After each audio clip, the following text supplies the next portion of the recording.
السلام علیکم ورحمۃ اللہ وبرکاتہ۔ اہلاً و سہلاً و مرحبا، آپ سب کو یہاں ویلکم کرتی ہوں۔ اللہ سبحانہ تعالیٰ کا شکر ادا کرتی ہوں کہ جس نے ہمیں پھر سے یہاں جمع ہونے کا موقع عطا کیا ہے۔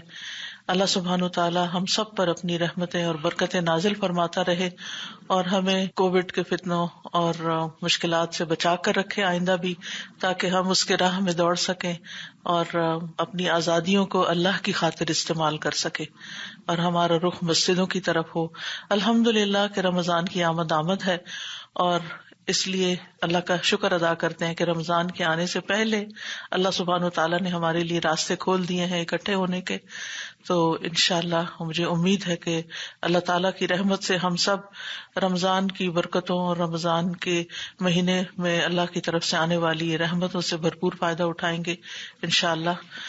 تو آج ہم رمضان سے متعلق ہی کچھ یاد تازہ کرتے ہیں اور دیکھتے ہیں کہ اللہ رب العزت نے ہمیں اپنے کلام میں اس خاص مہینے کے بارے میں کیا کچھ بتایا ہے۔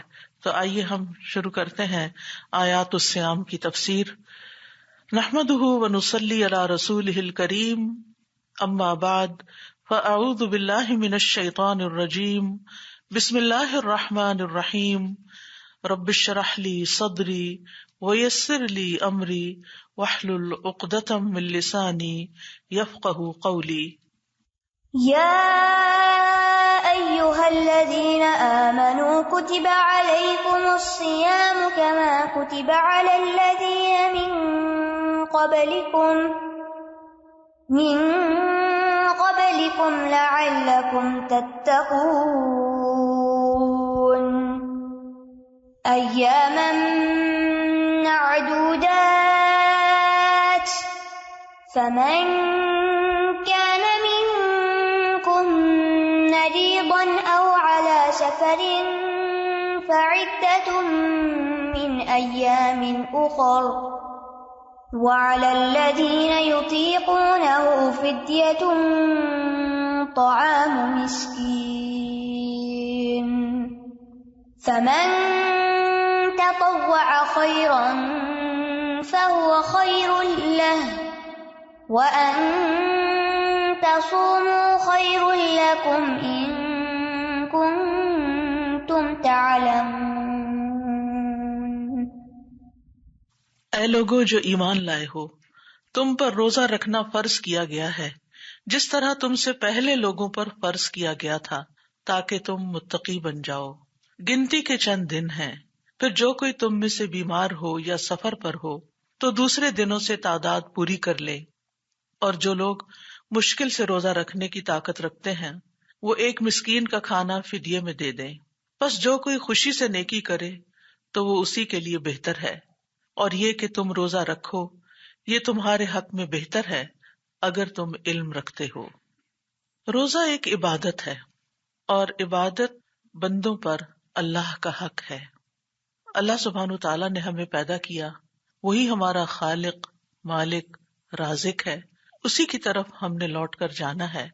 اللہ سبحانہ تعالیٰ نے ہمیں دنیا میں بھیجنے کے بعد جو ہماری تخلیق کا مقصد بتایا وہ ہے کہ ہم اسی کی عبادت کریں۔ وما خلقت الجن والانس الا لیعبدون، کہ میں نے جنوں اور انسانوں کو صرف اپنی عبادت کے لیے پیدا کیا ہے۔ اللہ کی عبادت کے لیے صرف چند ریچولز کو ادا کرنا کافی نہیں، بلکہ اس کے لیے محبت، خضوع یعنی عاجزی، اخلاص اور احسان ضروری ہے۔ یعنی ہماری عبادتوں کے اندر محبت بھی ہو، اللہ سبحانہ تعالیٰ کے آگے عاجزی بھی ہو، اس میں اخلاص بھی ہو، اور وہ عبادت احسان کے درجے پر بھی ہو۔ وہ عبادت محض عبادت نہ ہو بلکہ بہت خوبصورت عمل بن جائے۔ تو حقیقی عبادت وہی ہوتی ہے جس میں انسان اللہ تعالیٰ کے حکم کے آگے جھک جاتا ہے کہ اے میرے رب، تو میرا خالق ہے، تو ہی میرا مالک ہے، تو ہی میرا رازق ہے، میں تیرا بندہ ہوں، میں تیرے حکم کے آگے جھک رہا ہوں، میں اپنی مرضی، اپنی خواہش اور اپنے دل کی چاہت کو ایک طرف چھوڑ کر تیری چاہت کے آگے جھک رہا ہوں۔ اور جب تک یہ محبت شامل نہ ہو اس وقت تک عبادت کا لطف اور عبادت کا بھرپور فائدہ انسان نہیں اٹھا سکتا۔ ہم دیکھتے ہیں کہ ہمارے دین میں عبادات کی مختلف اقسام ہیں۔ کچھ عبادات مال سے متعلق ہیں اور کچھ عبادات بدن سے متعلق ہیں۔ تو مالی عبادات اور بدنی عبادات، اور کچھ دونوں پر ہی مشتمل ہیں، یعنی کچھ میں مال اور بدن کی مشقت دونوں ہی شامل ہیں۔ کچھ عبادات ایسی ہیں جن میں انسان کو صرف اللہ کے حکم کے آگے رک جانا ہوتا ہے، کچھ کرنا نہیں ہوتا، بس جہاں ہمیں سٹاپ لگایا گیا وہاں ہم رک جائیں۔ کہیں پر امتحان میں اللہ کی رضا پر راضی ہو جانا ہی عبادت ہوتا ہے، کسی آزمائش کے وقت، کسی تکلیف کے وقت، کسی دکھ درد کے وقت شکوہ نہ کرنا، پریشان نہ ہونا، اللہ کی رضا کے آگے اپنے آپ کو جھکا دینا، یہ بھی عبادت ہوتا ہے۔ کچھ لوگوں کے لیے مال خرچ کرنا مشکل ہوتا ہے، لیکن کچھ کے لیے مال خرچ کرنا آسان ہے، لیکن جسمانی مشقت مشکل ہوتی ہے۔ کچھ لوگ اس کے برعکس ہوتے ہیں۔ کچھ لوگوں کے لیے اپنی پسندیدہ چیز، اپنا پسندیدہ کام چھوڑنا مشکل ہوتا ہے، اور کچھ لوگوں کے لیے یہ بہت آسان ہوتا ہے۔ اسی وجہ سے آپ دیکھتے ہیں کہ اللہ سبحانہ وتعالیٰ نے مختلف طرح کی عبادات رکھی ہیں تاکہ سبھی کا امتحان ہو جائے، یعنی ہمیں جو چیزیں آسان لگتی ہیں وہ بھی ہم کر لیں، اور جو چیزیں ہمیں مشکل لگتی ہیں وہ بھی ہم کریں، کیونکہ عبادت کی اصل اطاعت ہے۔ عبادت میں اصل کام اللہ کی بات ماننا ہے، اللہ سبحانہ وتعالیٰ کے حکم کے آگے سر جھکانا ہے۔ انہی عبادات میں سے ایک عبادت روزہ رکھنا ہے، اور روزہ کیا ہے؟ اپنے پسندیدہ کاموں سے رک جانا۔ روزہ اسلام کی بنیادی عبادات میں سے ہے۔ صحیح بخاری اور مسلم میں آتا ہے، مشہور حدیث ہے، بنی الاسلام علی خمس، اسلام کی بنیاد 5 چیزوں پر ہے، شہادت اللہ الہ الا اللہ وان محمد الرسول اللہ واقام الصلاۃ وایتاء الزکوٰۃ وحج البیت وصوم رمضان۔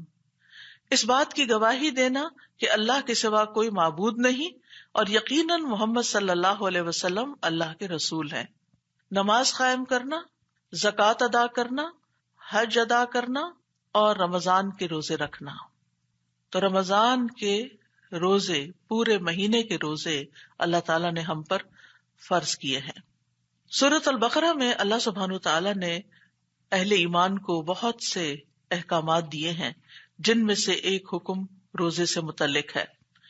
اس میں روزے کی فرضیت، روزے کے اوقات، مریض اور مسافر کے لیے روزے کی رخصت، روزوں کا فدیہ، اور رمضان کے مہینے کی فضیلت، دعا کی اہمیت اور اعتکاف کے مسائل سبھی کو چند آیتوں میں بیان کر دیا ہے۔ یعنی روزے سے متعلق جتنی بھی چیزیں ہیں وہ ان آیات میں بیان ہو گئی ہیں، باقی تفصیلات ہمیں فقہ کی کتابوں میں ملتی ہیں، احادیث سے ملتی ہیں۔ روزے کی فرضیت کا جب حکم دیا گیا تو اللہ سبحانہ وتعالیٰ نے یا ایھا الذین آمنوا کہہ کے پکارا۔ اللہ سبحانہ وتعالیٰ نے قرآن مجید میں مختلف لوگوں کو مختلف طرح سے پکارا ہے۔ اللہ تعالیٰ نے یا بنی اسرائیل کہہ کے بنی اسرائیل کو پکارا، یا اہل الکتاب کہہ کے اہل کتاب کو، یہود و نصارہ کو پکارا، یا ایھا الناس کہہ کے تمام انسانوں کو پکارا۔ اسی طرح انبیاء کو بھی یا نوح، یا ابراہیم، یا موسیٰ، اور رسول اللہ صلی اللہ علیہ وسلم کو یا ایھا الرسول کہہ کے پکارا، اور ہم سب کو یا ایھا الذین آمنوا کہہ کے پکارا۔ اور یہ کتنا خوبصورت ٹائٹل ہے کہ ہمارا ذکر ایمان کے ساتھ ہوا ہے۔ یا ایھا الذین آمنوا، اے لوگو جو ایمان لے آئے ہو، جو مان گئے ہو، جنہوں نے اللہ سبحانہ وتعالی اور اس کے رسول اور ان کی طرف سے آنے والی تعلیمات پہ لبیک کہہ دیا ہے، جنہوں نے اپنے آپ کو اللہ کے آگے جھکا دیا ہے۔ اور پھر جب کوئی حکم خاص ہوتا ہے تو اس کے لیے پکار بھی خاص ہوتی ہے، اس لیے یا ایھا الذین آمنوا کہہ کے یہاں پر اللہ سبحانہ تعالیٰ نے ہماری توجہ اس اہم حکم کی طرف مبذول کی ہے۔ ابن مسعود کہتے ہیں جب آپ کو اللہ یا ایھا الذین آمنوا کہہ کے پکارے، یا آپ اللہ تعالیٰ کو یا ایھا الذین آمنوا فرماتے ہوئے سنیں تو اپنے کانوں کو اس حکم کی طرف لگا دیں، توجہ کریں، اس کو غور سے سنیں، کیونکہ یا تو وہ کوئی خیر کا کام ہوگا، کوئی نیکی کا کام ہوگا، تمہارے فائدے کا کام ہوگا جس کا اللہ تعالیٰ تمہیں حکم دے رہا ہوگا، یا پھر وہ کوئی ایسا کام ہوگا جس سے اللہ تعالیٰ تمہیں منع فرما رہا ہوگا۔ تو دونوں صورتوں میں اللہ تعالیٰ کی پکار کے آگے جھک جانا ہی عبادت ہے، یہی بندگی ہے۔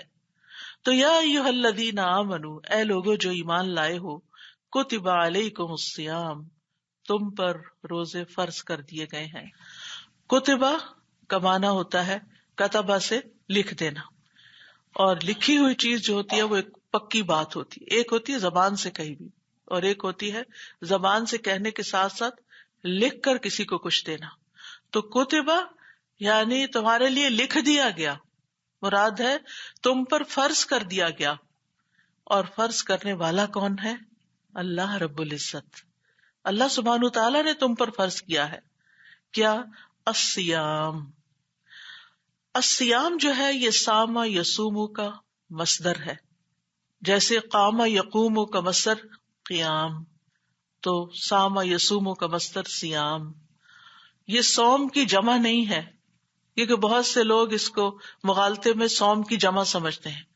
صوم بھی مصدر ہے اور صیام بھی مصدر ہے، مراد ہے روزہ رکھنا۔ صوم اصل میں کہتے ہیں کسی بھی کام سے رک جانا، چاہے کھانا پینا ہو یا بات چیت کرنی ہو یا چلنا پھرنا ہو۔ اسی لیے گھوڑا چلنے سے یا چارہ کھانے سے رکا ہوا ہو تو اس کو فرس صائم کہتے ہیں۔ فرس صائم، جو گھوڑا چلے نہ، چلنے میں مشکل کرے، چارہ ڈالے تو کھائے نہ، رکا ہوا ہو، گھوڑے کے لیے لفظ صائم استعمال ہوتا ہے، اسی سے نام بھی صائمہ رکھتے ہیں۔ خیر ہم تو روزہ دار کے معنوں میں رکھتے ہیں۔ اسی طرح جب ہوا رک جاتی ہے تو اس وقت بھی اس کو صوم کہتے ہیں۔ اسی طرح خاموشی کو بھی صوم کہتے ہیں، یعنی انسان جب بولنے سے رک جاتا ہے۔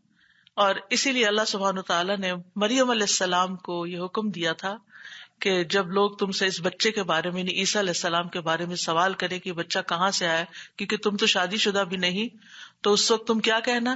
انی نذرت للرحمن صوما، میں نے رحمان کے لیے روزے کی نظر مانی۔ اور ان کی شریعت میں چپ کا روزہ بھی ہوتا تھا۔ فلن اکلم اليوم انسیا، آج میں کسی انسان سے بات نہیں کر سکتی کیونکہ میں روزے سے ہوں۔ جب تم خاموش رہو گی تو مسئلہ حل ہو جائے گا۔ اب دیکھیے کہ بہت سے الزامات اور بہت سے اعتراضات کا جواب خاموشی ہوتا ہے۔ انی نذرت للرحمن صوما، اللہ کی خاطر چپ ہوں۔ بعض اوقات ایسا ہوتا ہے نا کہ کوئی شخص آپ کے اوپر خواہ مخواہ کی باتیں کر رہا ہوتا ہے، آپ کو برا بھلا کہہ رہا ہوتا ہے، آپ کو ستا رہا ہوتا ہے، اور آپ کو معلوم ہوتا ہے کہ اگر میں یہاں بولی تو بہت بڑا فتنہ پڑ جائے گا، اور بولنے سے مسئلہ حل ہونے کی بجائے اور بگڑ جائے گا، تو پھر آپ کو کیا بہتر لگتا ہے؟ صوم۔ اور یہی ٹیکنیک یہاں بیان کی گئی حضرت مریم کے لیے کہ جب لوگ بہت بری بھلی باتیں کریں گے تو پھر اگر وہ اپنے آپ کو ڈیفینڈ کریں بھی تو ان کی سنے گا کون؟ تو بہتر یہی ہے کہ اللہ کی خاطر خاموشی اختیار کر لی جائے، اللہ تعالیٰ خود دفاع کرے گا۔ اور ایسا ہی ہوتا ہے کہ جب انسان اللہ کی خاطر چپ ہو جاتا ہے، صبر کر لیتا ہے، تو اللہ سبحانہ وتعالیٰ کسی اور کو بلوا دیتا ہے، کوئی اور آپ کے حق میں اٹھ جاتا ہے اور کوئی اور آپ کا دفاع کرنے لگتا ہے۔ یہ تو اللہ کا کام ہے نا، جب آپ اللہ کے لیے خاموشی اختیار کرتے ہیں۔ للرحمن صوما، تو یہاں پر مریم علیہ السلام نے گفتگو سے خاموش رہنے کی نظر مان لی تھی، لیکن ہماری شریعت میں اب یہ روزہ نہیں ہوتا، یعنی خاموشی کا روزہ نہیں ہے۔ ادروائز اگر کوئی خاموش رہنا چاہے تو خاموشی پسندیدہ چیز ہے فضول باتیں کرنے سے، لیکن یہاں جو رمضان کے روزے ہیں ان میں روزہ کہتے ہیں مفطرات، یعنی جو چیزیں روزے کو توڑنے والی ہیں ان سے رکنا، ایک نیت کے ساتھ، یعنی نیت اور ارادے کے ساتھ صبح صادق سے سورج غروب ہونے تک، صبح صادق سے سورج غروب ہونے تک کھانے پینے اور جماع سے رکنے کا نام صوم ہے۔ اللہ سبحانہ تعالیٰ نے مسلمانوں پر رمضان کے مہینے کے روزے شعبان 2 ہجری میں فرض کیے تھے۔ اس سے پہلے روزہ اس طریقے پر فرض نہیں تھا۔ نبی صلی اللہ علیہ وسلم نے رمضان کے روزوں کو اسلام کے 5 ارکان میں سے ایک رکن شمار کیا ہے۔ روزے کی جو فرضیت ہے یہ بھی بتدریج ہوئی ہے، سٹیپ بائی سٹیپ. سب سے پہلے مسلمانوں کو ہر مہینے میں 3 دن روزے رکھنے کا حکم تھا، اور اسی طرح عاشورہ کا روزہ. پھر اس کے بعد جب یہ روزے فرض ہو گئے، یعنی رمضان کا مہینہ پورا اس کام کے لیے منتخب کر لیا گیا، تو پھر اس مہینے کے روزے فرض کر دیے گئے اور وہ منسوخ کر دیے گئے. لیکن پھر بھی رعایت رکھی گئی ابتدا میں، اور وہ رعایت کیا تھی کہ جو لوگ روزے کو برداشت کرنے کی طاقت رکھتے ہوں، پھر اگر روزہ نہ رکھنا چاہیں تو وہ ہر روزے کے بدلے مسکین کو کھانا کھلا دیں. اور بعد میں دوسرا حکم نازل ہوا اور یہ عام رعایت منسوخ ہو گئی، لیکن مسافر اور جو بیمار ہے یا حاملہ ہے، ایسی خواتین جو دودھ پلا رہی ہوں یا حمل کے زمانے سے گزر رہی ہوں، یا وہ لوگ جو انتہائی بوڑھے ہو چکے ہوں یا ایسی بیماری کا شکار ہو چکے ہوں کہ جن میں روزہ نقصان دے سکتا ہو، تو ان کے لیے یہ حکم پھر بھی باقی رہا کہ وہ روزہ رکھنے کی بجائے اس کے بدلے میں فدیہ ادا کر دیں. اور اگر کوئی ایسا مریض ہے کہ جو رمضان میں روزہ وقتی طور پر نہیں رکھ سکتا لیکن بعد میں وہ صحت مند ہو جاتا ہے، تو اس کے لیے کیا حکم ہے کہ وہ اپنے روزوں کی قضا دے دے. اب دیکھیں کہ سال کے 12 مہینے ہیں، اور ان سب مہینوں میں رمضان کا مہینہ اللہ سبحانہ تعالیٰ کا محبوب مہینہ ہے، اور یہ وہ مہینہ ہے جس میں قرآن بھی نازل ہوا ہے. اس مہینے کو اللہ سبحانہ تعالیٰ نے ہماری اس عبادت کے لیے مخصوص کیا ہے کہ ہم یہ پورا مہینہ روزے رکھیں اور اللہ کا قرب حاصل کریں، اور اس کے ذریعے ہم تقویٰ حاصل کریں. جہاں تک رمضان کے روزوں کی فرضیت کا تعلق ہے، تو اس آیت کے علاوہ ایک اور حدیث سے ہمیں پتہ چلتا ہے کہ ایک اعرابی پریشان حال بکھرے ہوئے بالوں کے ساتھ رسول اللہ صلی اللہ علیہ وسلم کی خدمت میں حاضر ہوا. اس نے پوچھا کہ یا رسول اللہ صلی اللہ علیہ وسلم، مجھے آگاہ کیجئے کہ اللہ نے مجھ پر کتنی نمازیں فرض کی ہیں؟ آپ نے فرمایا 5 نمازیں، اور یہ بات ہے کہ تم اپنی خوشی سے جتنے چاہو نفل ادا کرو. پھر اس نے کہا مجھے بتائیے کہ اللہ نے مجھ پر روزے کتنے فرض کیے ہیں؟ آپ نے کیٹیگوریکلی فرمایا رمضان کے مہینے کے. ہاں، یہ اور بات ہے کہ تم اپنی خوشی سے کچھ اور روزے رکھ لو، یعنی نفلی روزے رکھ لو. پھر اس نے پوچھا اور بتائیے اللہ نے مجھ پر زکوٰۃ کس طرح فرض کی ہے؟ تو آپ نے اسے پھر اس کی تفصیل بتائی، اور پھر ظاہر ہے کہ زکوٰۃ کے علاوہ صدقات بھی ہوتے ہیں. تو اس اعرابی نے کہا اس ذات کی قسم جس نے آپ کو عزت دی ہے، نہ میں اس میں سے جو اللہ نے مجھ پر فرض کیا ہے کچھ بڑھاؤں گا، اور نہ ہی اس میں سے کچھ گھٹاؤں گا، نہ میں اس میں زیادہ کروں گا نہ میں اس سے کم کروں گا. اس پر رسول اللہ صلی اللہ علیہ وسلم نے فرمایا اگر اس نے سچ کہا تو یہ فلاح پا گیا، اور فرمایا اگر سچ کہا تو جنت میں جائے گا. یعنی جو انسان صحیح طریقے سے اپنے ان فرائض کو پورا کر لیتا ہے تو وہ اللہ تعالیٰ کی رضا کا مستحق ہو جاتا ہے اور اس کے لیے جنت کا وعدہ ہے. اب یہاں پر یہ فرمایا گیا کہ یا ایھا الذین آمنوا کتب علیکم الصیام، تم پر روزے رکھنا فرض کیا گیا. آگے فرمایا کما کتب علی الذین من قبلکم، جیسے ان لوگوں پر فرض کیا گیا تھا جو تم سے پہلے تھے. اس میں تخصیص نہیں کی گئی کہ کون سے لوگ، کون پہلے، کیا اہل کتاب کے لوگ یا اس سے بھی پہلے کے لوگ. تو حقیقت یہ ہے کہ یہ جو اسلام کی بنیادی تعلیمات ہیں، یہ 5 بیسک پلرز جو ہیں، یہ ابتدا سے ہی ہیں. یعنی شہادتین، توحید اور رسالت کے اوپر ایمان لانے کا حکم جو ہے، یہ ہر پیغمبر کی بنیادی دعوت کا ایک اصول رہا ہے.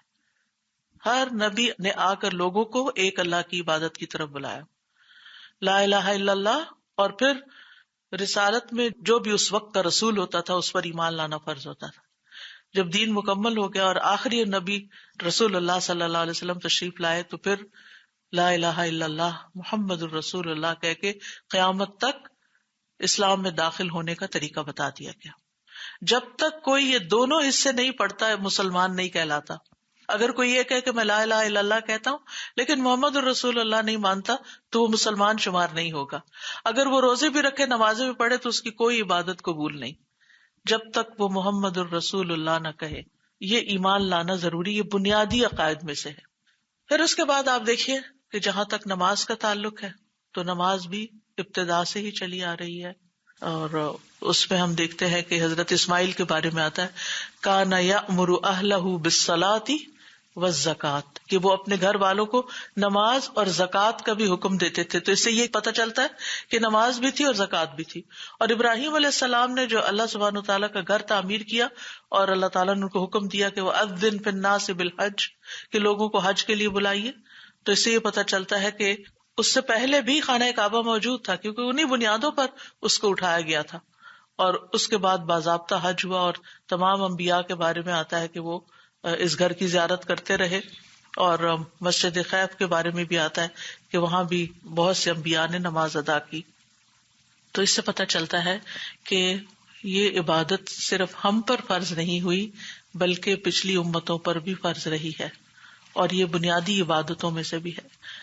لیکن اب سوال یہ پیدا ہوتا ہے کہ کیا ہمارا روزہ حکم، وقت اور مدت کے اعتبار سے انہی کی طرح ہے یا صرف حکم میں مماثلت ہے؟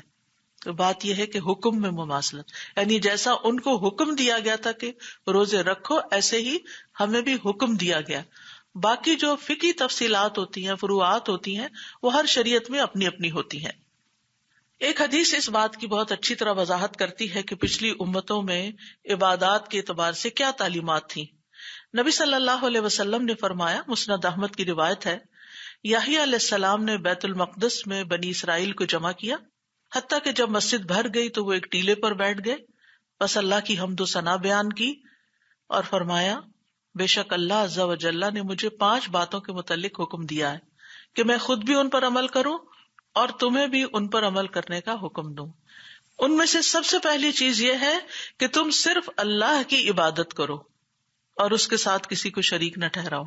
اب یہ یحییٰ علیہ السلام اپنی قوم کو کہہ رہے ہیں. دوسری چیز، میں تمہیں نماز کا حکم دیتا ہوں. تیسری چیز، میں تمہیں روزوں کا حکم دیتا ہوں. یہاں بھی آپ دیکھیے کہ یحییٰ علیہ السلام کے دور میں بھی روزے تھے، کیونکہ اس کی مثال اس شخص کی سی ہے جو بھری محفل میں مسک کی ایک شیشی لے کر آئے اور سب کو اس مسک کی مہک کا احساس ہو، اور اللہ کے نزدیک روزہ دار کے منہ کی بو مسک کی مہک سے بھی زیادہ عمدہ ہوتی ہے. اب یہ ہمارے ہاں بھی یہ حدیث موجود ہے، اور یہی بات یحییٰ علیہ السلام بھی فرما رہے ہیں اپنی قوم کو. نمبر 4، میں تمہیں صدقہ کرنے کا حکم دیتا ہوں. اور نمبر 5، میں تمہیں کثرت کے ساتھ اللہ عز و جل کا ذکر کرنے کا حکم دیتا ہوں. اب یہ ہے کہ کیا اتنا ہی کافی نہیں تھا، یا ایھا الذین آمنوا کتب علیکم الصیام لعلکم تتقون، اتنا بھی کہہ دیا جاتا. لیکن یہ کیوں کہا گیا کما کتب علی الذین من قبلکم، ایسے ہی فرض ہے جیسے تم سے پہلی امتوں پر فرض تھا. یعنی یہ ایک سوال پیدا ہوتا ہے نا کہ پچھلی امتوں کا ذکر کیوں کیا گیا.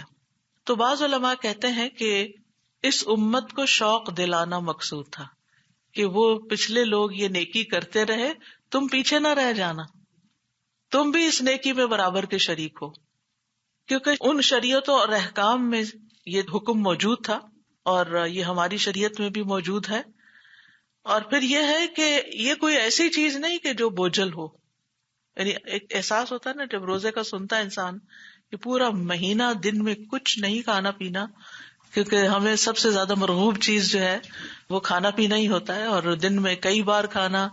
پہلے تو ہوتا تھا صبح شام لوگ کھاتے تھے، پھر دوپہر کا ایڈ ہوا، اور اب تو 6 دفعہ کھانے کا فلسفہ شروع ہو گیا. تو بہرحال جو کہ کھانے سے رکنا واقعی ایک بہت بڑا جہاد بن نفس ہے، اس لیے یہاں پر امت کو شوق دلایا گیا کہ یہ کوئی مشکل کام نہیں ہے یا ایسا کام نہیں جو تم پہلی دفعہ کرو گے، بلکہ یہ تو شروع سے ہوتا چلا آیا ہے.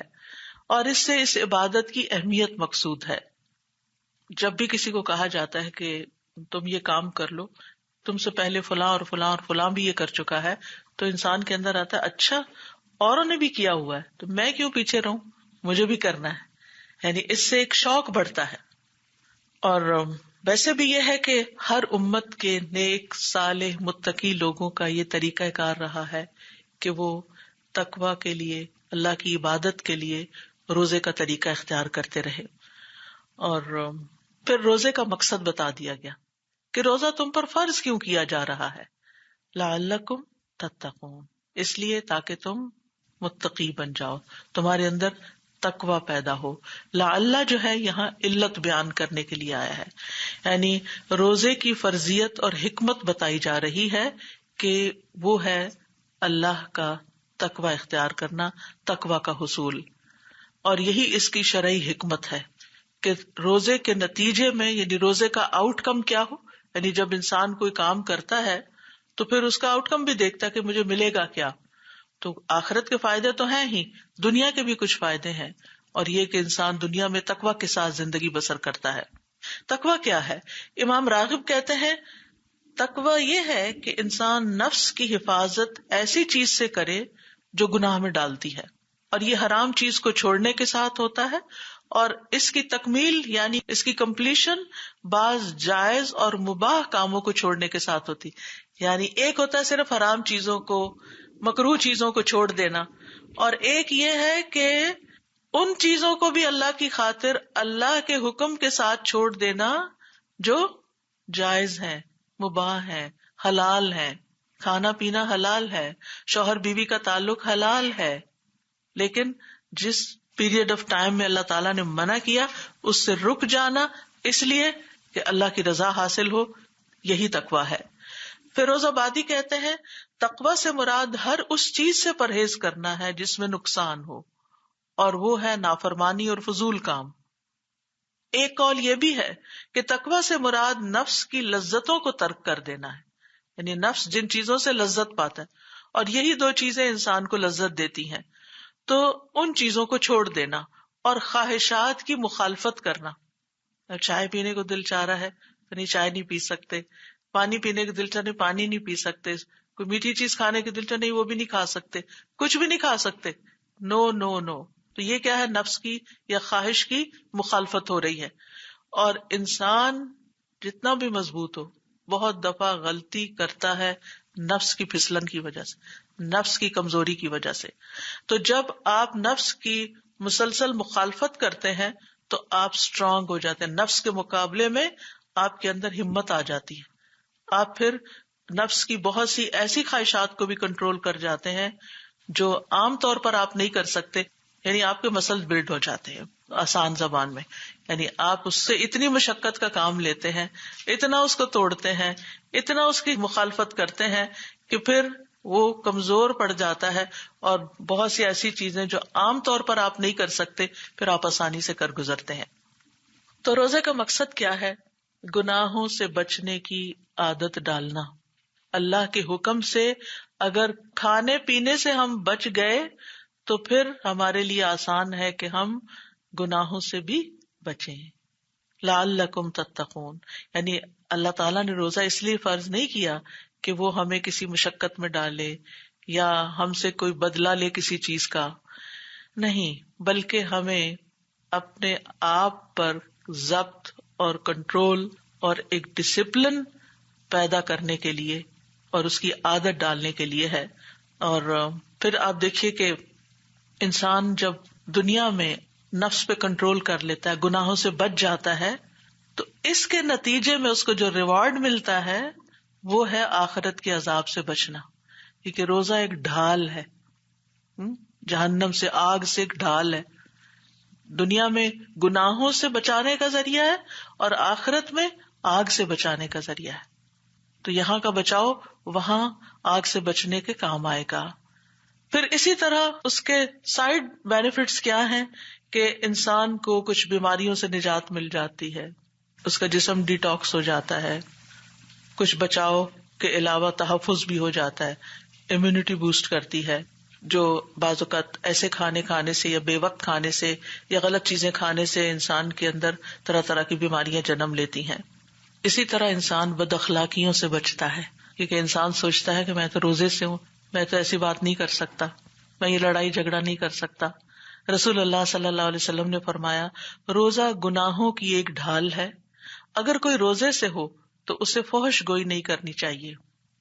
ایسا شخص نہ شور مچائے، یعنی کہ نہ کوئی فضول بات کرے، فحش کلامی نہ کرے، بے حیائی کی بات نہ کرے، اور چیخے چلائے بھی نہیں. یہ ہم خواتین کے لیے خاص طور پر قابل ذکر بات ہے یا نوٹ کرنے کے قابل ہے، کیونکہ بعض اوقات روزے کی حالت میں کمزوری ہوتی ہے یا کام زیادہ ہو جاتا ہے یا نیند کم ہوتی ہے تو انسان کے اندر چڑچڑاپن آتا ہے. اگر بچے تنگ کریں یا میاں کوئی ایسی فرمائش کر دے جو پوری کرنا مشکل ہو تو انسان ایک دم بسٹ ہو جاتا ہے یا اونچی آواز میں جواب دینے لگتا ہے.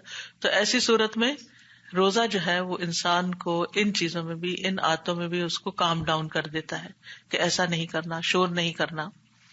فرمایا اگر کوئی شخص اس کو گالی دے یا لڑنا چاہے تو اس کا جواب صرف یہ ہو کہ میں ایک روزہ دار آدمی ہوں، میں روزے سے ہوں، میں لڑائی نہیں کر سکتا. تو اس سے آپ دیکھیے کہ انشاءاللہ کتنی عادتوں کی اصلاح ہو جائے گی. پورے 1 مہینے تک ایک تربیتی کورس چل رہا ہے، ایک ٹریننگ پیریڈ چل رہا ہے جس کی وجہ سے انسان اپنے آپ کو ڈسپلن کر لیتا ہے. رسول اللہ صلی اللہ علیہ وسلم نے فرمایا روزہ صرف کھانا پینا چھوڑنے کا نام نہیں بلکہ روزہ تو ہر لغو اور رفث یعنی ہر بے فائدہ بےہودہ کام اور جنسی خواہشات پر مبنی حرکات اور کلام سے بچنے کا نام ہے. لہٰذا اگر کوئی تمہیں دوران روزہ گالی دے یا جہالت کی باتیں کرے، فضول باتیں کرے تو اس سے کہہ دو کہ میں تو روزہ دار ہوں. تو روزہ ہمارے اندر تقویٰ پیدا کرتا ہے. تقویٰ کے بے شمار فائدے ہیں. اگر آپ قرآن مجید کھولیں تو آپ حیران ہوں گے کہ شاید سب سے زیادہ جس صفت کا مومنوں کے لیے ذکر آتا ہے وہ تقویٰ ہی ہے. چاہے وہ عبادات ہوں، چاہے وہ دیگر احکامات ہوں، معاملات ہوں، ہر چیز کے اندر، چاہے وہ نکاح کی بات ہو، چاہے مالی لین دین ہو، چاہے قصاص کی بات ہو، چاہے ہدایت کی بات ہو. ذالک الکتاب لا ریب فیہ ھدی للمتقین. ہر جگہ پر تقویٰ چاہیے. تو یہ تقویٰ جو ہے ایک بنیادی خصوصیت ہے جو ہم میں سے ہر ایک کی ضرورت ہے، اور رمضان کے روزے اس میں ہمیں مدد دیتے ہیں. کیونکہ روزہ دار جو ہے وہ اللہ کی خاطر حلال اور من پسند چیزوں کو چھوڑ دیتا ہے جنہیں وقتی طور پر اللہ نے اس کے لیے حرام کیا ہے. وہ حلال لیکن وقتی طور پر حرام ہے، ایک قطرہ بھی اندر نہیں لے جا سکتے. اور ایسی چیزوں سے روکا ہے جن کی طرف نفس کا میلان ہوتا ہے. تو انسان صرف اللہ کی رضا کے لیے، اس کا قرب پانے کے لیے، اس کے چہرے کی چاہت میں کہ اس کا دیدار نصیب ہو، انسان ان چیزوں سے رک جاتا ہے. پسندیدہ سے پسندیدہ ترین چیز آپ کے سامنے ہو کھانے کی، اور کوئی بھی آپ کو دیکھنے والا نہ ہو، آپ صرف اور صرف اللہ کی خاطر اس کو دیکھنا بھی گوارا نہیں کرتے، ایک طرف رکھ دیتے ہیں کہ نہیں میں تو روزے سے ہوں. افطار کے محدود وقت میں آپ کو اگر کوئی چیز کھانے کا موقع نہیں ملا تو وہ آپ نے دیکھا ہوگا کہ استعمال سے ہی رہ جاتی ہے کہ اوہ مجھے بھول گیا کھانا. اسی طرح یہ کہ روزے کی حالت میں ہر وقت اللہ کی نگرانی کا جو احساس رہتا ہے یہ بہت فائدہ دیتا ہے. اور پھر یہ صرف رمضان میں نہیں، بعد میں بھی کام آتا ہے. روزے کی حالت میں گناہ بھی کم ہوتے ہیں. تو جب گناہ کم ہوتے ہیں اور اللہ کی نگرانی کا احساس ہوتا ہے اور اللہ کی خاطر انسان اپنی پسندیدہ چیزوں کو چھوڑتا ہے اور نیکیوں کا غلبہ ہوتا ہے تو انسان کی شہوت ٹوٹ جاتی ہے، تو لازماً انسان کے اندر تقویٰ پیدا ہونے لگتا ہے. شیطان انسان کے اندر اس طرح گردش کرتا ہے جیسے خون ہمارے جسم میں دوڑتا ہے. تو روزے کے ذریعے جو ہمارے خون کی سرکولیشن ہے وہ کمزوری کی وجہ سے ویک ہو جاتی ہے، لہذا شیطان کو ویسے بھی بند کر دیا جاتا ہے اور اس کے گزرگاہیں جو ہیں وہ بھی تنگ ہو جاتی ہیں. تو ہم پر اس کا زور یا وار کم ہو جاتا ہے، یعنی اسے باندھ دیا جاتا ہے، کنٹرول کر دیا جاتا ہے، لہٰذا ہمیں نیکیاں زیادہ کرنے کا موقع مل جاتا ہے. ہماری کیپیسٹی بلڈنگ ہو جاتی ہے، زیادہ خیر کا کام کرنے کی ہمت بڑھ جاتی ہے. ہاں نفس ہمارے ساتھ ہی لگا. کچھ لوگوں کا سوال ہوتا ہے کہ اگر شیطان کو قید کر دیا گیا تو پھر بھی انسان غلط کام کیوں کر جاتا ہے؟ تو بات یہ کہ ایک دشمن قید ہوا ہے، دوسرا تو ساتھ ہی لگا ہوا ہے. اور وہ دوسرا ہمارا نفس ہے کہ جو ہمارے ساتھ ہوتا ہے اور اس کے تقاضے کے تحت ہم کچھ نہ کچھ بول دیتے ہیں، کچھ نہ کچھ ایسی چیز کر دیتے ہیں جس پہ بعد میں نادم ہوتے ہیں. اور اگر تقویٰ مقصود نہ ہو تو روزہ صرف فاقہ رہ جاتا ہے، پھر صرف بھوک پیاس کاٹنا رہ جاتا ہے.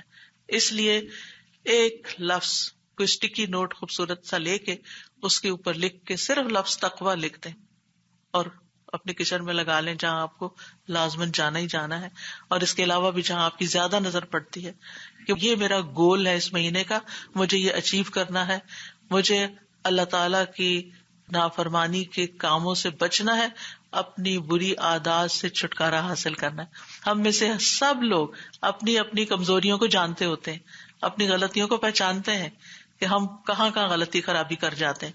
تو ایسی صورت میں ان چیزوں کو نوٹ کر کے کہ ان سے میں نے نجات حاصل کرنی ہے۔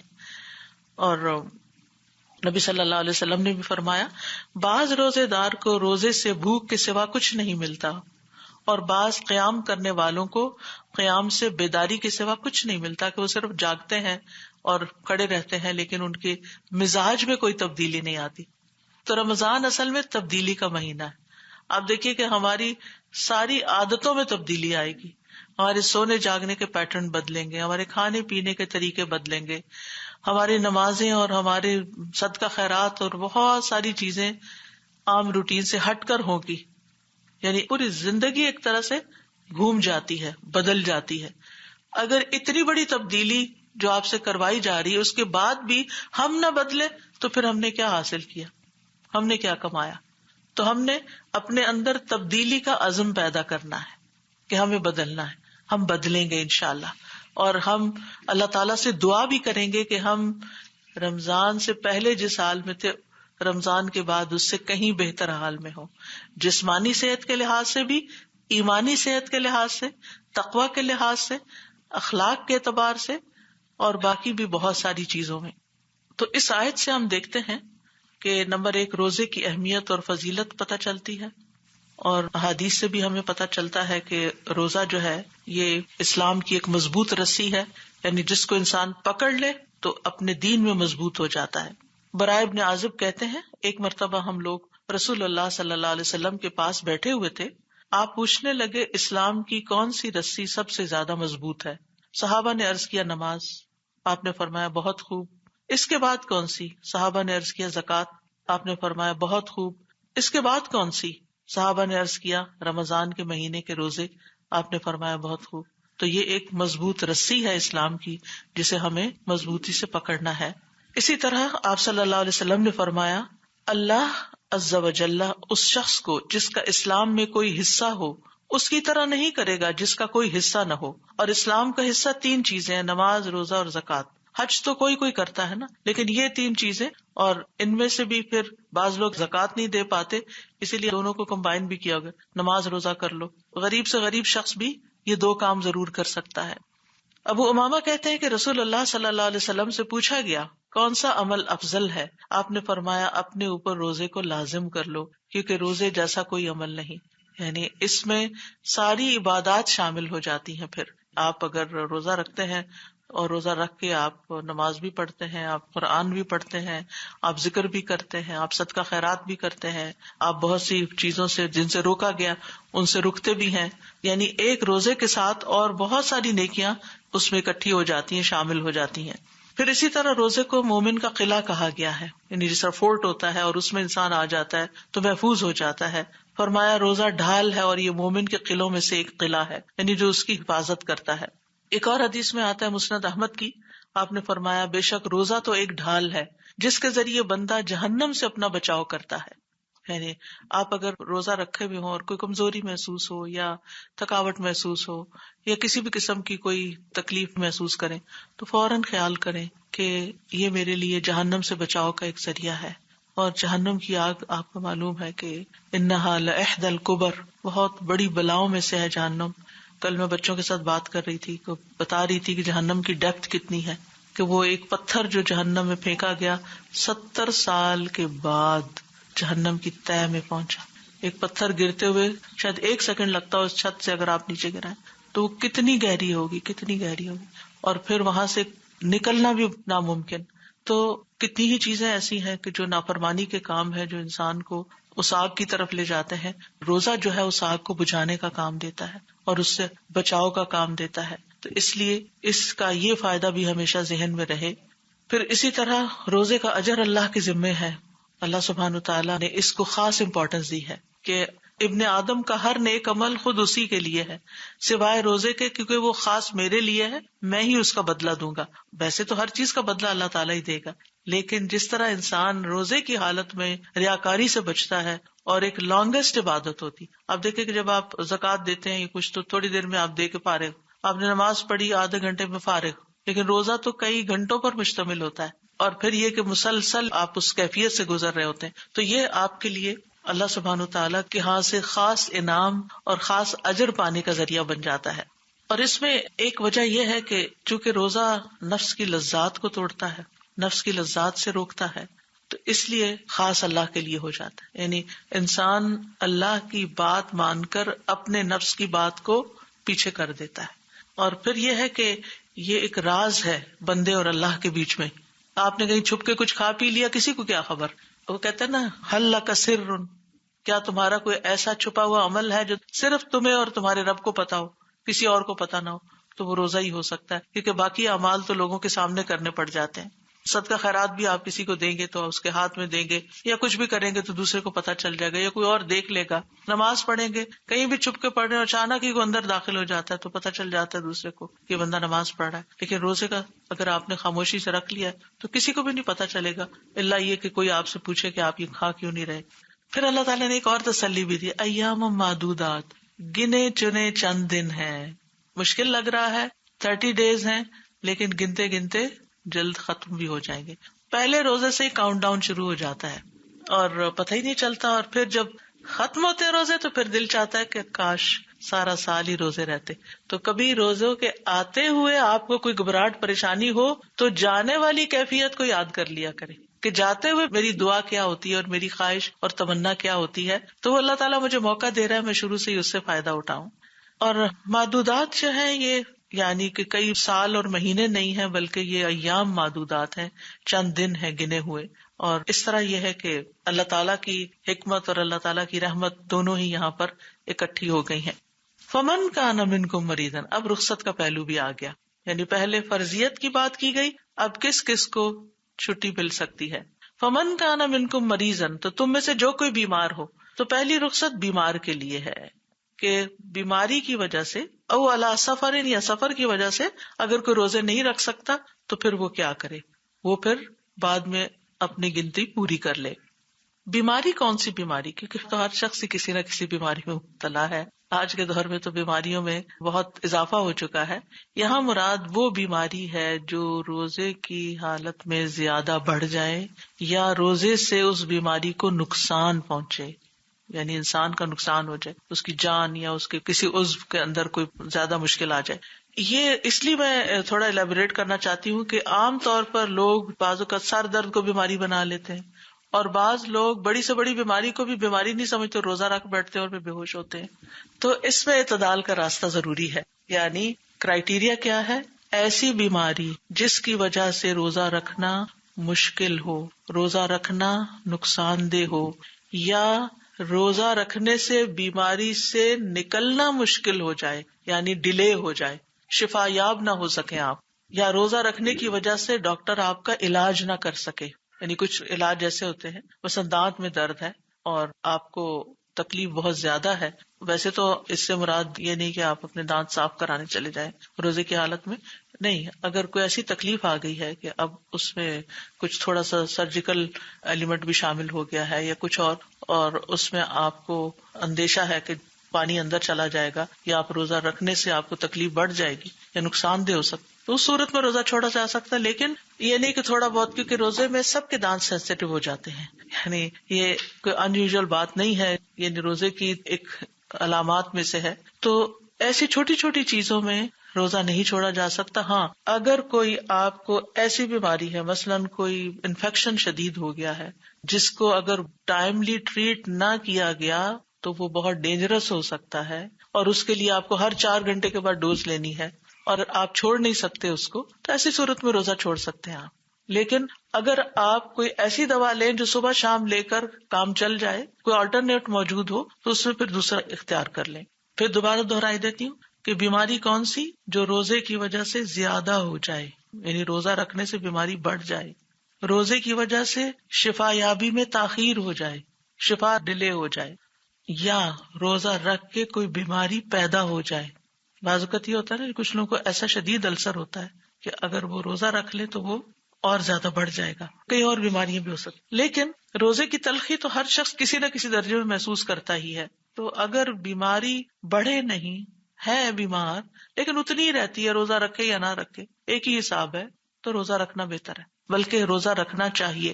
اسی طرح اگر ہلکا سا زکام ہو گیا، فلو ہو گیا، سر درد ہو گیا ہے، یا جسم کے کسی اور حصے میں درد ہو گیا، گھٹنوں کا درد ہو گیا، تو اس میں روزہ رکھنا فائدہ دے گا، نقصان نہیں دیتا. اسی طرح یہ ہے کہ ایسا شخص جو روزے میں شدید مشقت کا شکار ہو جاتا ہے، یعنی کچھ لوگوں کے لیے ان کی جسمانی ساخت ایسی ہوتی ہے کہ اگر وہ روزہ رکھ لیں تو کسی کام کے قابل نہیں رہتے اور خطرے کے قریب چلے جاتے ہیں.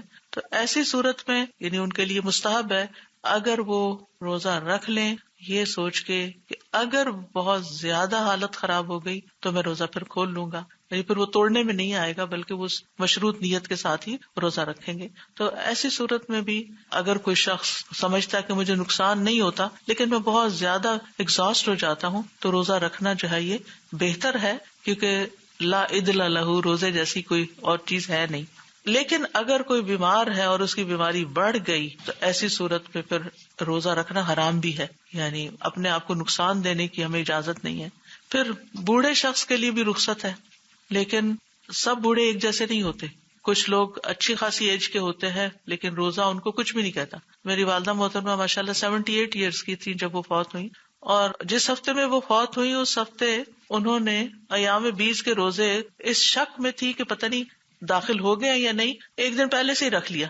اور ہر مہینے اسی طرح گرمی ہو سردی ہو انہوں نے یہ روزے رکھنے ہی رکھنے. پھر سوموار کا روزہ رکھ لیا، پھر جمعرات کا رکھ لیا. تو اب کوئی کہے کہ وہ کیا اب ایجڈ نہیں تھی، ایجڈ تھی، لیکن پھر بات یہی ہے کہ کچھ لوگ جوانی میں بھی ہمت کم رکھتے ہیں اور کچھ بڑھاپے میں بھی ہمت کے مالک ہوتے ہیں. تو ہمیں اپنی کیپیسٹی بلڈ کرنی ہے، نیکی کے کاموں کے لیے اپنی ہمت بڑھانی ہے، ایک دوسرے کو موٹیویٹ کرنا ہے، ایک دوسرے کو ایسی ٹپس دینی ہے جس سے مشکل کام آسان ہو جائے، یعنی کرنے کے طریقے بتانے ہیں. اسی طرح یہ ہے کہ حیض اور نفاس والی خاتون جو ہے وہ بھی روزہ نہیں رکھے گی. دودھ پلانے والی کے لیے رخصت ہے اگر بچہ اتنا چھوٹا ہے کہ وہ صرف دودھ پر ہے. دیکھیے کچھ عرصے کے بعد جیسے 4 مہینوں کے بعد ویننگ پیریڈ شروع ہو جاتا ہے یا 6 مہینے کے بعد، اور ماں اس کو دوسری غذا بھی ساتھ دے سکتی ہے، اور اگر بچہ تھوڑا کم دودھ پی لیتا ہے تو کوئی اتنے نقصان کی بات نہیں. لیکن اگر 2 مہینے کا بچہ ہے یا 3 مہینے کا بچہ ہے اور وہ صرف دودھ ہی لے رہا ہے، اس کو منع ہے، نہ وہ پانی لے رہا نہ کچھ اور فارمولا لے رہا ہے، تو ایسی صورت میں اگر ماں اس کو اپنا دودھ نہیں دیتی اور فارمولا پہ لگا دیتی ہے کہ میں نے تو روزے رکھنے ہیں، تو یہ کوئی نیکی کا کام نہیں ہے. آپ روزے چھوڑ سکتے ہیں اور بعد میں ان کو دوبارہ رکھ لیں.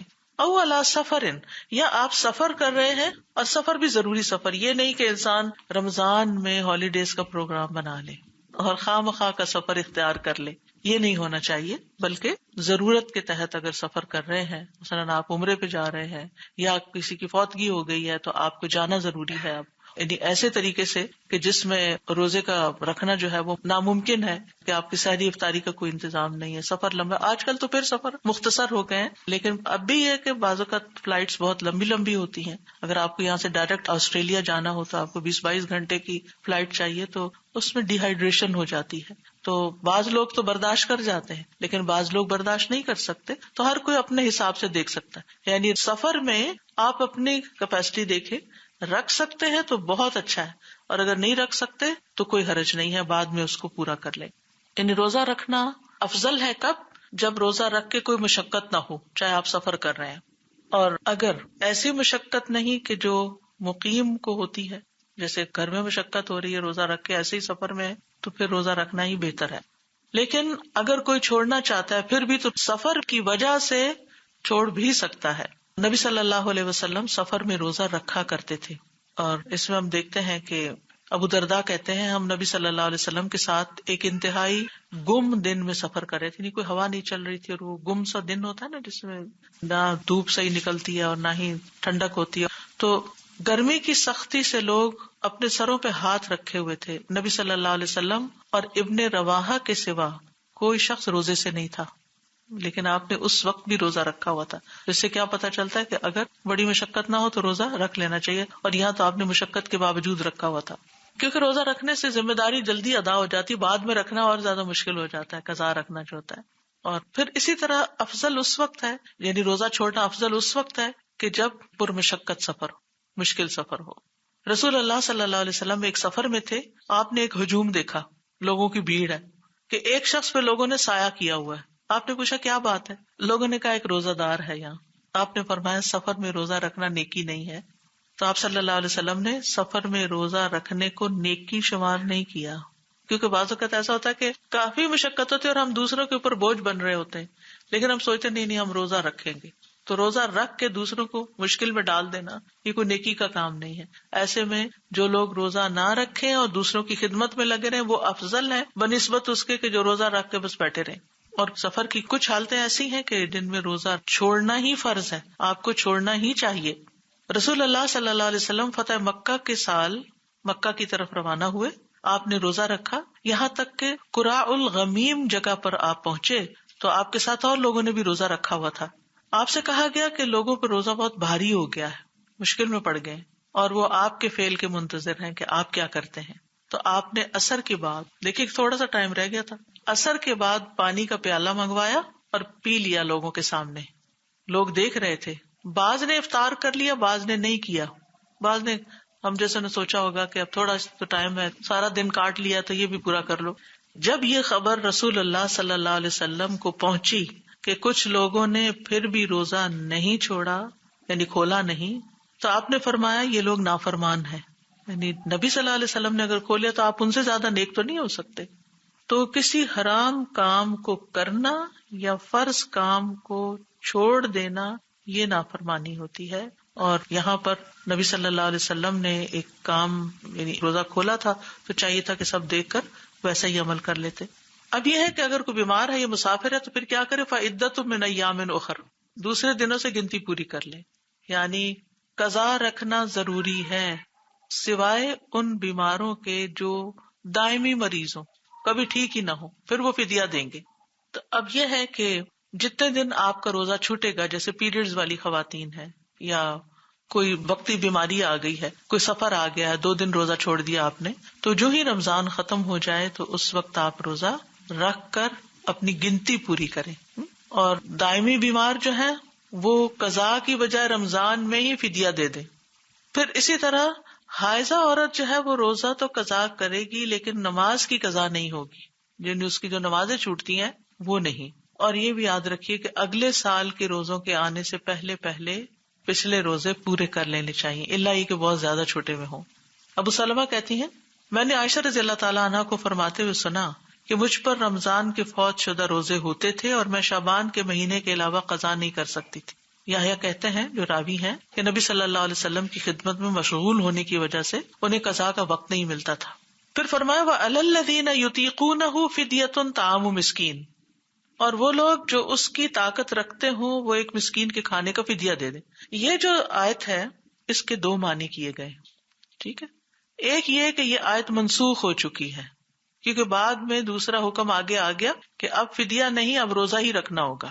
وہ کہتے ہیں کہ ابتداء میں مسلمانوں کو رعایت دی گئی تھی کہ چاہے تو روزہ رکھ لیں چاہے تو فدیہ دے دیں، آپشن تھی آپ کے پاس، کیونکہ ابھی شروع تھا، کچھ لوگ اپنے آپ کو ڈسپلن نہیں کر پا رہے تھے تو رخصت دے دی گئی۔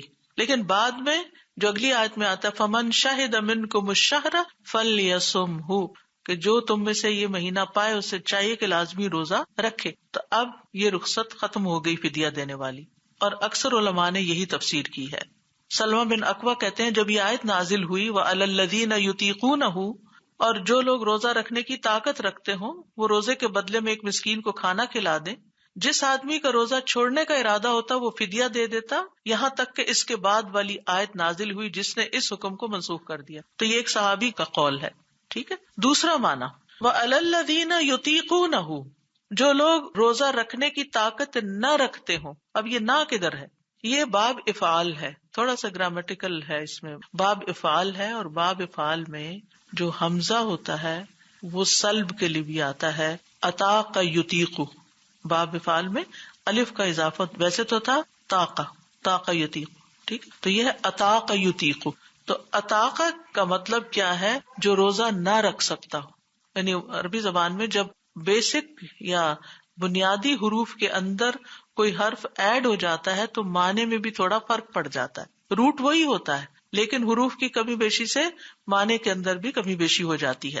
تو یطیقونہ کا مطلب کیا ہے کہ جو لوگ روزہ نہیں رکھ سکتے ان پہ روزہ رکھنا بھاری ہے، یعنی روزہ رکھنے میں ان کو تکلیف ہوتی ہے. اور اس سے مراد کون ہے؟ عمر رسیدہ مرد عورت، یعنی بہت بوڑھے، انتہائی بوڑھے جو طاقت ہی نہیں رکھتے، یا دائمی مریض کہ جو ٹھیک ہو ہی نہیں سکتے. تو ایسی صورت میں وہ ہر دن کے عوض ایک مسکین کو کھانا کھلائیں، یعنی ان پر روزانہ ایک مسکین کو کھانا کھلانا ہے ایک وقت کا. اگر 2 وقت کا کھلائیں تو بہت اچھا، سحری بھی کروا دیں، افطاری بھی کرا دیں.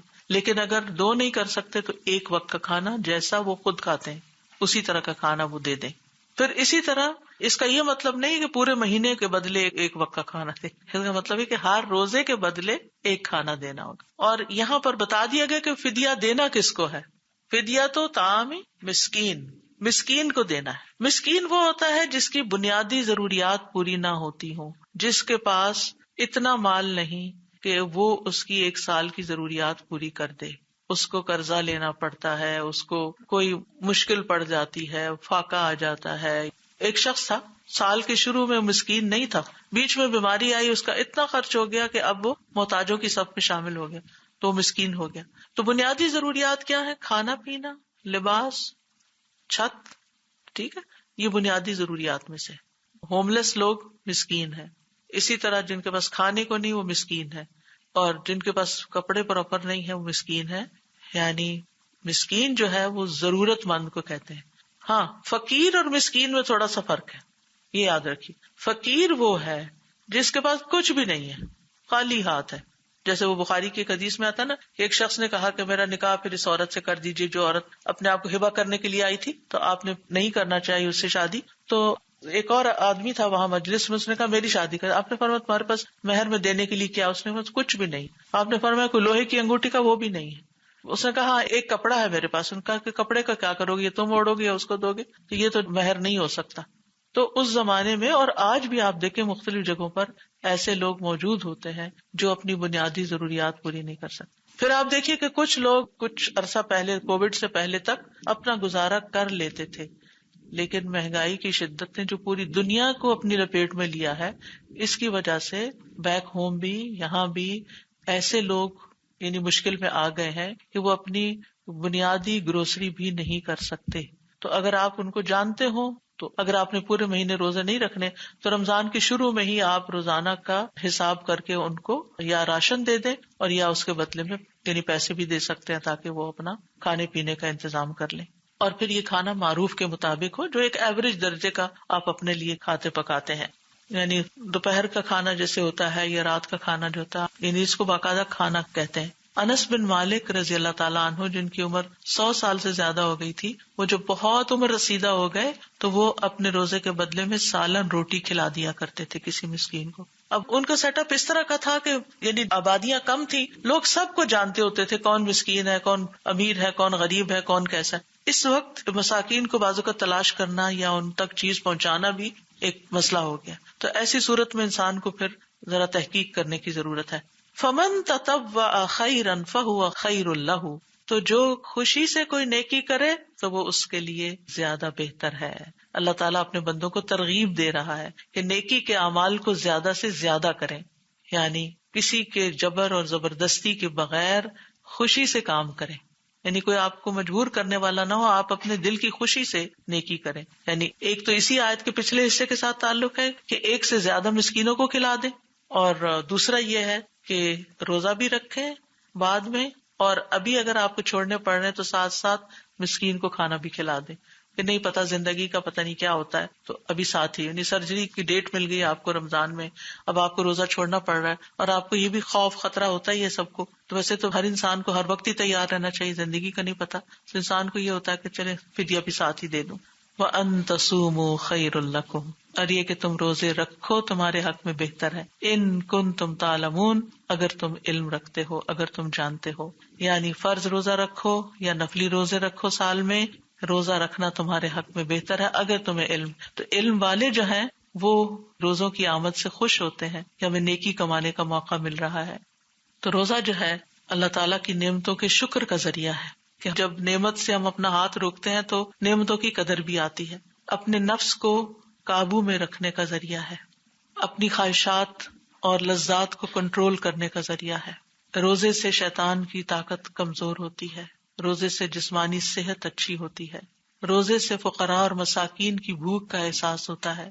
روزہ شیطان کی ڈالی ہوئی گندگی اور کینہ اور بغض اس کو دور کرنے کا ذریعہ ہے۔ رسول اللہ صلی اللہ علیہ وسلم نے فرمایا، صبر کے مہینے یعنی رمضان کے روزے اور ہر مہینے کے 3 روزے رکھنا ایسا ہی ہے جیسے کوئی ہمیشہ روزے رکھے، اور اس سے سینے کا کینہ دور ہو جاتا ہے، دل کی گھٹن، دل کی بیماریاں، ڈپریشن، یہ بھی دور ہوتے ہیں اس سے۔ ابو ذر کہتے ہیں، میں نے پوچھا سینے کے کینے سے کیا مراد ہے؟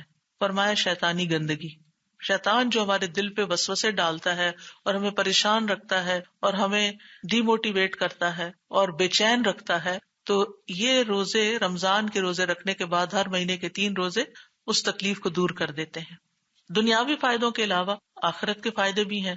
روزے کی حالت میں اگر کوئی فوت ہو جاتا ہے تو رسول اللہ صلی اللہ علیہ وسلم نے فرمایا، جو شخص اللہ کی رضا کے لیے 1 دن روزہ رکھے اور اسی پر اس کا اختتام ہو جائے تو وہ جنت میں داخل ہوگا۔ روزہ قبر میں بھی مومن کی حفاظت کرتا ہے۔ جب مومن کو قبر میں لٹایا جاتا ہے، نماز اس کے سرانے آ جاتی ہے، روزہ اس کے دائیں طرف آ جاتا ہے، زکوٰۃ اس کے بائیں طرف آ جاتی ہے، اور دیگر نیک کام، صدقہ خیرات وغیرہ اور لوگوں سے اچھائی کرنا اس کے پاؤں کی طرف آ جاتا ہے، تو پھر کسی طرف سے بھی اس پر عذاب نہیں آ سکتا۔ قیامت کے دن بھی روزہ سفارش کرے گا۔ تو اللہ تعالیٰ سے دعا ہے کہ اللہ تعالیٰ ہمیں بہترین طریقے سے روزہ رکھنے کی توفیق عطا فرمائے۔ اللہ سبحانہ وتعالیٰ ہمیں عمل کی توفیق عطا فرمائے۔ میں جانتی ہوں کہ ان میں سے بہت سی باتیں آپ کو پہلے سے معلوم ہوں گی، لیکن مقصد یہ ہے کہ معلوم ہونے کے باوجود بھی معلومات حافظے میں دھندلا جاتی ہیں، تو ہمیں شیشے بھی چمکانے پڑتے ہیں، تو اپنے دل کے آئینے کو بھی چمکانے کے لیے علم کی بارش سے اس کو دھونا بڑا ضروری ہوتا ہے۔ تو انشاءاللہ مجھے امید ہے کہ یہ رمضان آپ کے لیے بہت اچھا گزرے گا اور بہت اچھے طریقے سے آپ بہت خوشی کے ساتھ اور بہت نیت کی، بہت استحضار عربی میں کہتے ہیں، اردو میں کیا کہیں گے اس کو، یعنی اپنی نیت کو رینیو کرتے ہوئے اور اخلاص کے ساتھ اور تازہ کرتے ہوئے اور جذبے کے ساتھ اور محبت کے ساتھ اور شوق کے ساتھ اور اللہ کا حکم سمجھ کر اور تقویٰ کے حصول کے لیے انشاءاللہ آپ روزے رکھیں گے۔ اللہ سبحانہ تعالیٰ اس کو قبول فرمائے۔ انشاءاللہ کل پارٹ 2 ہے رمضان کی، انہی آیات کی ابھی جو باقی تفسیر رہتی ہے، اور اس کے بعد انشاءاللہ ٹیوزڈے کو پھر ہم جو رمضان کا خاص پروگرام اس دفعہ کا ہے، رمضان اور دعائیں، جس کا ٹاپک ہے قریب مجیب، کہ اللہ تعالیٰ قریب بھی ہے اور دعا قبول بھی کرتا ہے، تو دعا کے بارے میں 3 دن ہم بات کریں گے کہ دعا کی فضیلت کیا ہے، اہمیت کیا ہے، مانگنے کے آداب کیا ہیں، قبولیت کے اوقات کیا ہیں۔ تو قرآن و سنت میں دعا سے متعلق جو باتیں کی گئی ہیں، کوشش یہ کی گئی ہے کہ ان سب کو ایک جگہ اکٹھا کیا جائے، اور پھر انشاءاللہ جمعے سے پہلے دن کے 12 بجے انشاءاللہ ہمارا رمضان کا دعاؤں کا سلسلہ شروع ہو جائے گا، جس میں دعائیں یاد بھی کروائی جائیں گی زبانی، اور اس کے علاوہ دعاؤں کو ایکسپلین بھی کیا جائے گا تاکہ ہم پورے شعور کے ساتھ ان کو مانگ سکیں۔ وہ 3 روزے ہیں 13، 14 اور 15 تاریخ کو اسلامی کیلنڈر کی۔ ان میں چاند جو ہے وہ بہت چمک رہا ہوتا ہے، ہر طرف سفیدی ہو جاتی ہے، تو ان کو ایام بیز کہتے ہیں، اب یہ سفید کو کہتے ہیں عربی میں۔ تو ایام بیز میں 13، 14 اور 15۔ جیسے رمضان میں اگر کوئی روزہ نہیں رکھ پاتا تو جی، فدیہ دے دے ہم رمضان میں ہی یا شروع میں، تو کیا پھر اس کے بعد وہ روزے رکھے یا فدیہ ہی سے پھر؟ جو رکھ سکتا ہے وہ روزے کی قضا دے، جو رکھ ہی نہیں سکتا یا دنیا سے چلا گیا بس ختم۔ جیسے دودھ پلانے والی جو مائیں ہیں جیسے، جی، افضل یہی ہے کہ قضا دے، تو ان کو رکھنا چاہیے فدیہ دے کے بعد میں رکھنا چاہیے، فدیہ بھی دے دیں اور بعد میں رکھنا چاہیے۔ جزاک اللہ خیر۔ کیونکہ ہو سکتا ہے وہ 1 سال کے اندر اپنے قضا پورے نہ کر سکے اور اگین پریگنینسی ہو جائے یا ابھی بچہ مزید چھوٹا ہی ہو، تو اس وجہ سے۔ مشروط نیت کے بارے میں تھوڑا سا بتائیں گی کہ آپ نے ذکر کیا تھا کہ مشروط نیت یعنی ہو تو جیسے ہم سفر شروع کر رہے ہیں نا، تو ہم روزے رکھ لیں، لیکن ساتھ یہ نیت ہو کہ اگر بہت مشکل ہو گئی تو میں روزہ کھول لوں گی، ٹھیک ہے۔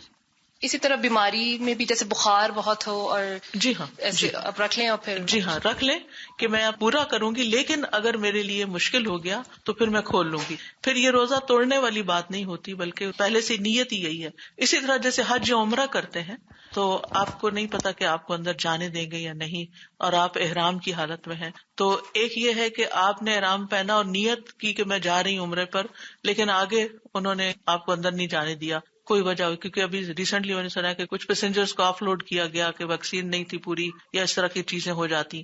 تو ایسی صورت میں پھر یہ ہے کہ احرام چونکہ کھولا تو آپ کو دم دینا ہوگا. لیکن اگر آپ نے مشروط نیت کی کہ اگر مجھے روک دیا گیا تو میں وہیں پر احرام کھولوں گی، تو پھر آپ کو کوئی دم وغیرہ نہیں دینا ہوگا.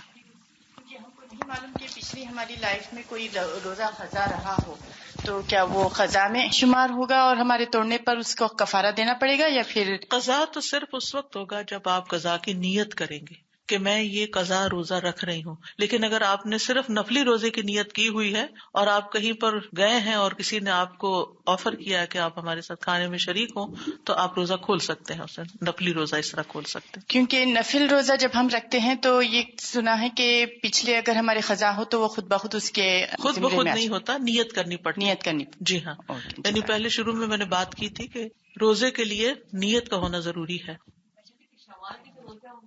پہلی پرائیورٹی ہوتی ہے رمضان کے بعد، یا جو مسڈ روزے ہوں گے وہ پہلی جی، پرائیورٹی. اس میں افضل یہی ہے کہ پہلے قضا روزے رکھ لیے جائیں اور اس کے بعد شوال کے رکھے جائیں. لیکن اگر مشکل ہو تو آپ شوال کے رکھ لیں اور پھر قضا بعد میں بھی رکھ سکتے ہیں. اور اس کی دلیل کیا ہے؟ جو حضرت عائشہ رضی اللہ تعالیٰ عنہا کا فعل ہے کہ وہ شعبان میں جا کے رکھتی تھیں قضا، تو لیٹر آن بھی قضا رکھے جا سکتے ہیں. جزاک اللہ خیر. جی، ان کا سوال یہ ہے کہ کیا شوال اور قضا روزے دونوں کٹھے رکھ سکتے ہیں؟ کٹھے نہیں رکھ سکتے. قضا جو ہے وہ فرض ہے اور یہ نفل ہے. جیسے ہم فرض اور نفل نماز اکٹھی نہیں پڑھ سکتے، تو اسی طرح روزہ بھی نفل اور فرض کٹھا نہیں رکھ سکتے. وآخر دعوانا ان الحمد للہ رب العالمین. سبحانک اللہم وبحمدک، اشہد ان لا الہ الا انت، استغفرک واتوب الیک. السلام علیکم ورحمۃ اللہ وبرکاتہ.